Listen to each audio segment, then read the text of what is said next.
Petrol prices have risen a lot, and many are considering their next car purchase very carefully. Do you buy a more fuel efficient like a car or hybrid, plug-in hybrid, or an electric vehicle? In this video, I'm going to show you what fueling prices are like for a typical user, a high miler, and average lifetime costs. So what is the magical tipping point to buy an electric car over a petrol or diesel variety? And spoiler alert, the answer isn't what you expect, and there's one type of car in particular that you especially need to avoid. Okay, before we get into the total fueling costs of various cars, first need to lay some foundations about oil and electricity pricing. If we remove war from this story, we need to appreciate that you will always have other market forces at play. Commodity fluctuations, political influences, sanctions, and more. There's also dwindling supplies, difficulties with shipping and producing and storing the stuff, and just hang on a sec on that last one. This is for Angus. The new minimum stock holding obligations will push petrol prices up in July, as petroleum importers will have to pay to store fuel, which, by the way, we used to have a lot more in the past, but they reduced it, didn't they? Why? Because it costs money to store fuel. So, Angus, go ahead, ignore industry and what your own advisors, and stand alone by saying that prices won't go up. Where was I? Fuel prices, yeah, they'll continue to rise for those list of reasons, or is it excuses, are infinite. But electricity prices will most likely rise as well, with one exception: at-home charging with solar.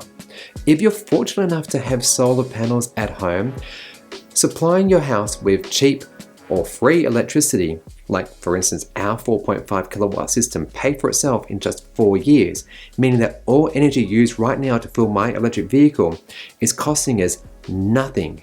Zip, nada, zero. Yeah.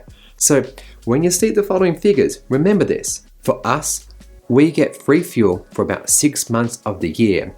That's like the shoulder season of spring into summer and then a bit of autumn. I can fuel my electric car for free, plus if I can be bothered, I could maybe go to like a public charger and get some free electricity there too.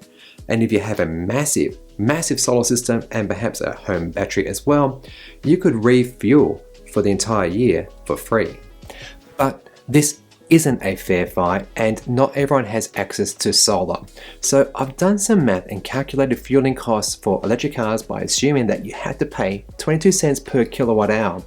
Also, because I'm talking about filling from the electricity grid, your car has to get the electricity to you somehow, and that is through your electricity company, who charge you a daily amount. Alright, so we've got all those assumptions under our belts, right? Today's petrol price is $2.20 per litre. My electricity price that hasn't changed in a few months is 22 cents per kilowatt hour, and my daily utility charge is $1.20, okay? And we're going to compare like vehicles. So I've got an MG ZS EV, that's an electric vehicle, so it's a small SUV, and we're going to compare things like a Peugeot 2008 Active or BMW X2 Drive, that's the diesel variant, the Toyota RAV4 Hybrid, Mitsubishi Outlander plug-in hybrid, and of course my car. Based upon 12,000 kilometers of travel, on those costs that we've already talked about, you'd think the most expensive, or rather the second most expensive vehicle to fuel here would be the diesel, or maybe even flip that around, because sometimes diesel costs more than petrol. But weirdly today, well, no, that doesn't actually work out, because the diesel is more efficient, and the most expensive car here is the Peugeot 2008. But what do you think the second most expensive one is? You'll be surprised to know it's actually the plug-in hybrid. Yep, coming in at $1,968 for a year of fueling it. That's because you're not only going to be giving it petrol, which is subject to change every single day or every hour, but also you've got to feed it electricity because you plug it in and you're going to get some range from that as well.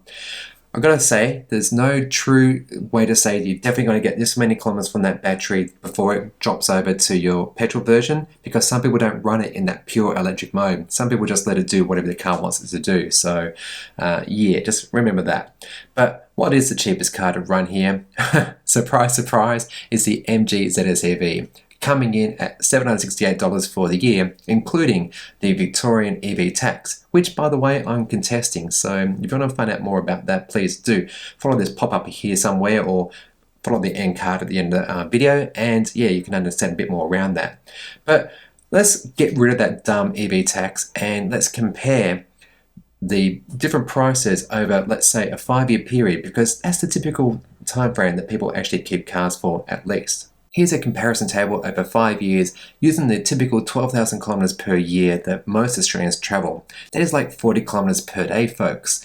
And yeah, I'll get to the bigger milers soon, but nonetheless, you can see here with the EV tax, over 5 years, the price difference for the most expensive car to the EV is about $6,585, meaning that if you are buying a typical $40,000 car, you should probably very likely be buying an MG ZS EV, or maybe something that's sort of $45,000 mark, because I guarantee you're going to be actually saving money over the life of your car.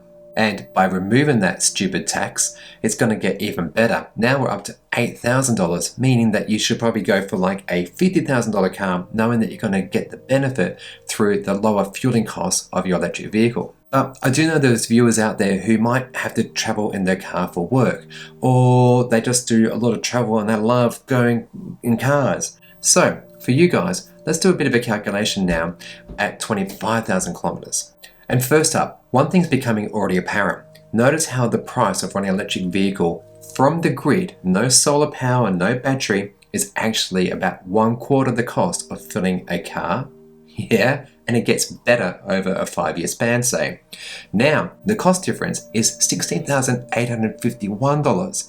Alright, if that's the case, you should be reaching for perhaps a Kona electric EV or something around that $60,000 price tag, because again, you're going to be saving money over 5 years, and the longer you have it and the more you use, say, solar and the other stuff, the way cheaper it's going to be. For some people, they buy a car and they take it from cradle to grave. That is to say, they buy brand new and they take it all the way through to the end of its life. That might be 200,000 kilometers in this sort of exploration today, maybe 10, 15 years, who knows.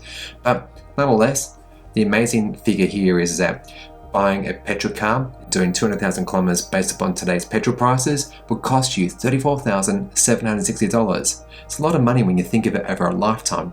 But if you actually have an electric car, and again, say the paying dollar price you pay today, it's only going to be $7,789. That's a price difference of $26,970, almost $27,000. For that much money, you should be buying a long-range variant like a Tesla Model 3. Hey, you're getting the penultimate best electric vehicle on the market today. The maintenance costs are going to be a lot less, your emissions are going to be a lot less, and it becomes a bit of a no-brainer. However, I think we need to finish this video by thinking about what happens if petrol goes down, Chris, and what about if electricity goes up? Before I finish, returning to my intro and thinking about all of the aforementioned variables, I need to put a caveat on this modeling and say that fuel prices might actually drop. Why? Firstly, our politicians might cut fuel excise. Let's be realistic here.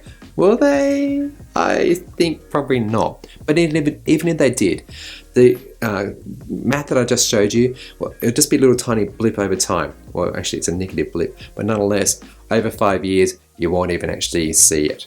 The second reason fuel prices will fall is because of demand. People will quickly realize the economic advantages of having an electric car, ironically helped by petroleum companies forcing petrol balancer prices higher and higher, despite true costs to suppliers being conspicuously absent in Australia. Nothing like a war to help some get even richer, right? As the world switches to electric cars, oil demand will fall. Supplies will also drop as petroleum companies cut production to keep prices at a point they're comfortable profiting off. And if you know the economic principle of supply and demand, one of two things will occur.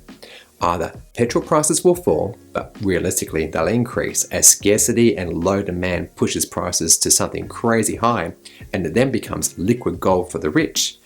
And coupled with this, with the looming internal combustion engine car ban that's coming, Most countries are going to actually stop the sale of brand new petrol and diesel cars in their countries by 2030 and 2035. The result? Petrol prices will most likely still go up. Yeah? So, what's your main takeaway?